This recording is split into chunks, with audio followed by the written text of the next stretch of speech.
This free game is amazing. This one is an absolute classic. This game has insane graphics. This one is a must-play title. This game looks incredible, and this one takes the genre to the next level. Have you just downloaded Steam and want the very best brand new free-to-play games of the year? Well, you're in the right place. Every year there's tons of new free games, but I've compiled all the ones that are worth playing into one list. This is Undercover Dudes, and these are the top 30 free PC games of 2023 and 2024. Let's get straight into it. Starting out, let's talk about The Finals, a fully destructible first-person shooter made by former DICE developers. This game has gotten a huge amount of attention lately, and for good reason. The gunplay is tight, the movement is fast-paced, and the destruction is incredible, doing something truly different in the FPS scene. This game has done numbers in its last beta, and the release on Steam and other platforms is very soon. Check it out. Operation Harsh Doorstop is next for today, a military first-person shooter developed by Drakeling Labs, headed by Blue Drake 42. While it's currently a bit rough around the edges, the gameplay is good, the mods are cool, the sound is exceptional, and the community is tight-knit. Furthermore, the game is super easy to run, as all you need is an i3 processor, 8 gigs of RAM, and a GTX 760, perfect for low-spec gamers out there. Next today is Kart Rider Drift, Nexon's free-to-play attempt to rival Mario Kart. The gameplay in Drift is awesome, easy to pick up but with a super fast pace, but it's also quite in-depth and competitive. It features deep kart customization too, along with hardcore modes, perfect for casual and hardcore fans. Now graphically, Drift looks fantastic. It's using the Unreal 4 engine, but it's bright, colourful, and has lots of detail, a well-rounded package. Next we have Farlight 84, the latest battle royale to take over Steam. Originally a mobile game, Farlight 84 has garnered a very positive rating on Steam with its easy to learn gameplay, splicing together Fortnite and Apex Legends into an interesting combo that gamers are loving. Next today is Tom Clancy's XDefiant, the fast-paced arena first-person shooter from industry giants Ubisoft. Part generic shooter, part hero shooter, XDefiant focuses on different factions called Defiance, which all have unique looks and more importantly, unique abilities. The customization is pretty good, graphically it looks decent, and the gunplay is pretty cool too. It's a well-rounded shooter experience and definitely puts some pressure on the Call of Duty series. By far one of the most awesome releases on this list is Landfall Archives, a collection of unreleased content from Totally Accurate Battlegrounds developer Landfall. This includes previously unreleased games, demos, interactive slideshows, and even an unreleased version of Totally Accurate Battle Simulator from 2017. There's just so much content to explore. The collection of 23 projects is way too much to talk about individually in this segment, but if you're a fan of the Totally Accurate series, there's no doubt you're going to like this. Yes, some of these projects were unreleased for a reason, but the cute graphics, super interesting game mechanics, and just overall transparency from the studio is more than enough reason to check this one out. Next is one of the best reviewed free-to-play games of 2023, and that's a bullet hell twin-stick shooter called Bloody Hell. Featuring frantic shooter gameplay with a twist, you're able to explore all the areas that Hell has to offer. The graphics here absolutely stand out too. The pixel look combined with the art style and visual effects takes things to the next level, despite being quite easy to run. So no doubt it's obvious why people like this game given its overwhelmingly positive rating, and especially as it was only made by free students. Check it out.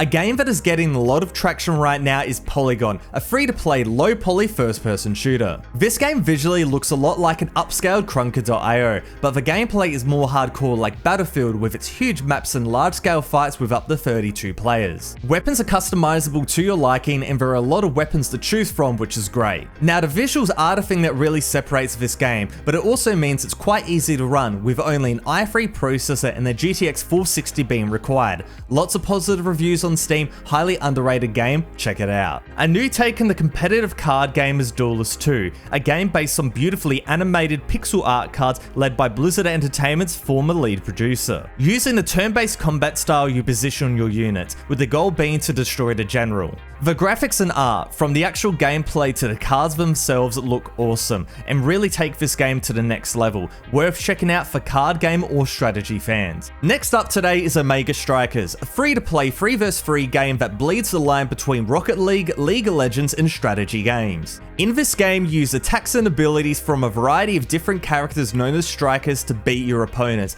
attempting to score as many goals as possible. This game uses a 3 vs 3 format, with there being unranked, ranked, and private lobbies across a variety of maps, and this is a great combination. The quick match format makes it perfect for a game between studying or even waiting for a game queue. On top of this, it's also fairly easy to run, so low spec fans, make sure to check this one out. Next up today is Veiled Experts, a strategic action third-person shooter developed and published by Nexon that is now available on Steam. If you're a fan of Rogue Company, you'll definitely like this game, as it's very much cut from the same piece of cloth, with a large cast of agents and a round-by-round buying system where you can purchase weapons, tech tree advancements, and tactical items. The difference though comes from the dynamically changing battlefields along with a more refined gunplay, summing up to be a pretty decent experience that very much feels like a third-person Korean shooter game. Next is one of the best Call of Duty mobile clones that is now on the PC, and that game is Combat Master. While graphically this game is definitely not the best out there, it makes up for it with pretty decent gunplay but absolutely insane movement, featuring bunny hopping, slide cancelling, and directional changes. At its most fundamental level, it's COD Mobile on the PC, which I'm sure a lot of people are keen for, but the movement takes it above a mere mobile port and people are really getting into it. I also really appreciate the refreshing perspective from the devs. No loot boxes, no advertisements, no pay to win, no fancy login screen, it's hop in and play. No doubt, one of my favourite free-to-play first-person shooters that is out right now is Shadowline, an arcadey mix of Call of Duty, Apex Legends, and Overwatch that hits the mark. Shadowline features many traditional PvP modes such as TDM, Conquest, Plant the Bomb, and Escort, along with a roguelike co-op mode called Expedition. With its spot-on gameplay, tons of content, and the just released new season, there is no reason not to try this one out. AWOL is a huge throwback to first-person shooters like Duke Nukem 3D, especially as it's built on exactly the same engine. This brings a unique gameplay experience rarely seen nowadays, however it's been amplified to fit the 2022 market. The new additions include commanding your AI squad mates, more sophisticated enemies, and fully hand-drawn characters, all adding to the experience. Despite the older style, AWOL is definitely worth a look. Check it out.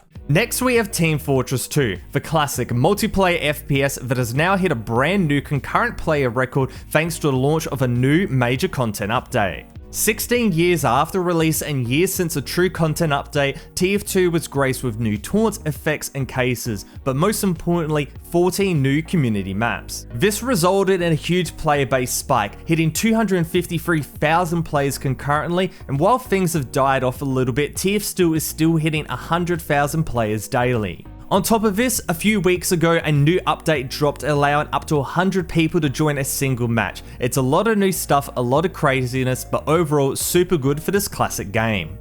In a move that nobody saw coming, The Sims 4 is now free to play on Steam. Not only is it the latest edition of the series, it's got very positive reviews and tons of content, and it's easy to see the years of development that went into it. Unfortunately, you still have to buy the DLCs, but there's more than enough content in the base game, and with its easy to run specs, high quality gameplay, and dedicated community, there's a lot to like here. Next we have Zumbi Blocks 2, the official sequel to the 2013 free-to-play browser zombie game. This game is straightforward but has a great amount of polish, as you fight zombies, both in first person and third person, across a procedurally generated city. The gunplay and movement are honestly quite addicting. Rolling to avoid enemies while spraying their blocky models down with bullets doesn't really get old. As you go through the game though, you need to find resources to defeat bosses, allowing you to upgrade and unlock loadout tiers. Add on the insanely low system specs of an i3 processor, 1GB of RAM, and a GT 1030, and this game is perfect for many of you guys out there. One of the funnier games on this list is Retti Royale, a chaotic battle royale shooter inside a furniture store where everything is a weapon. 16 players drop into an idea, and you can pick up guns to literal couches in order to secure kills and the win. The gameplay and combat is fun, humor is infectious, and overall Retti Royale is a really great time. Check it out. Next Next up is a game made by a group of college students, and it's called SkyIsland, a quarter-view action-adventure game. Now this game is seriously impressive. It features not only a cute aesthetic, but fantastic graphics, really solid gameplay with great enemy design, and a nice level of exploration. The system specs are fairly decent too, with an i5 processor and GTX 960 being the minimum. Now while it's not a native English game and the translation is a bit iffy, there's no doubt that SkyIsland is a true indie gem on the Steam store, and best of yet, it's free. Next up we have Eternal Return, the character-based 2.5D perspective battle royale game which mixes elements of MOBA and battle royale games together, and on top of that has an anime-inspired art style. In essence, the game is pretty simple. You choose your character and control them like any MOBA. You got your abilities, items, etc. along with crafting, and you have to go along the map and take out all the enemies. It's a super fun game, but because of the vast amount of characters and the fact that it is a MOBA, there is a rather steep learning curve, but the game is now at a really refined point due to its 1.0 launch, and now is probably a good time to get into it. SCP Labrat is a recreation of SCP Contamination Breach, following the original gameplay, but also adding multiple new features to improve the experience. Now this game captures the horror of the original perfectly, both in VR and normal PC gameplay, and there is also single player and multiplayer modes, which is a really nice addition. The dated graphics do bring it down slightly, but overall it's a super solid experience. This game is absolutely wild, and it's called FPS Chess, a fast-paced 1v1 class-based first-person shooter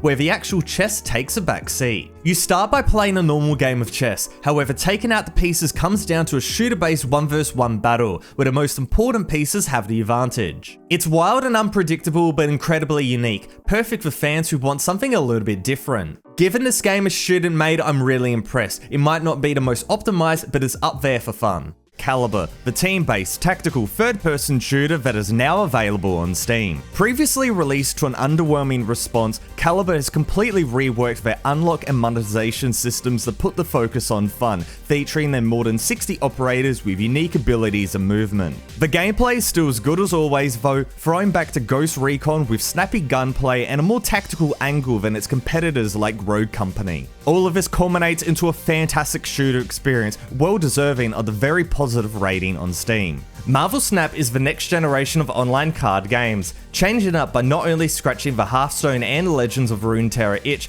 but also significantly reducing the match time to under 5 minutes. However, this doesn't compromise on strategy, as you'll still need to be on your toes to one-up your opponent, a perfect combination of time and gameplay that works fantastically on PC and mobile. Next is a free-to-play FPS from Fresh and Laserbeam called World Boss, a game that now has been fully released on Steam with its 1.0 update. In this game, you take on 15 other players in fast-paced arena combat, very much inspired by Fortnite. It's easy to pick up and play with its simple shooter gameplay, but there are upgradable weapons and perks for a bit of extra depth. When it first came out, this game was honestly pretty bad, but PlaySide has refined the title into a game worthy of a chance. Treason, a game that could very easily be the new Among Us. The concept is super straightforward. A group of mobsters find a dead body and they don't know who did it. The innocents must look for clues to identify the traitors, while the traitors have to kill everybody in some intense first-person shooter action. It's TTT but Mafia style, and it's hilarious. Make sure to check it out. I absolutely loved my top-down roguelite, so it made sense why I had to include Disfigure Prologue in this list. Expanding the genre with a new mechanic, in Disfigure you play in an arena shrouded by darkness but surrounded by enemies, and you have to switch between circle and cone visions in order to survive. One allows you to see all around but not far, while the latter allows you to see far in one direction, and this brings so much suspense to an already intense game. As per the genre, as you kill more enemies you get more upgrades, of which there are over 80, but there are also 6 unique enemies, a boss fight, and overall quick gameplay with sub 10-minute runs. It looks awesome, it's easy to run, and plays great. Check it out. OneArm Cook is next for today, a chaotic co-op cooking game that allows for up to 4 people. The premise is that either as a team or by yourself, you cook and try to take as many orders from the customers as possible. The twist? You only have one arm. From the weird graphics and the crazy physics, this game's all about having fun and doesn't take itself too seriously. The recipes are fairly straightforward to do, and it's less about the actual objective and more about just messing around with your friends, which is always a nice change. This game brings a breath of fresh air and players are absolutely loving it, with OneArm Cook having tons of positive reviews. Check it out. Next up, we have The Murder of Sonic the Hedgehog, a point-and-click visual novel type game about Sonic tragically dying that was released as an April Fool's joke. Gameplay wise, it's pretty much going through dialogue, interrogating the guest, and selecting some items to keep the story going. The visuals are fantastic, the production quality is high given it is an official game from Sega, and it's overall a solid offering despite it being for April Fools. Coming up next is World War III, the multiplayer first-person shooter developed by the Farm 51. With gameplay that mixes Battlefield and Call of Duty and graphics rivaling AAA games, World War III is a truly solid title and one of the best free-to-play games that you can play right now.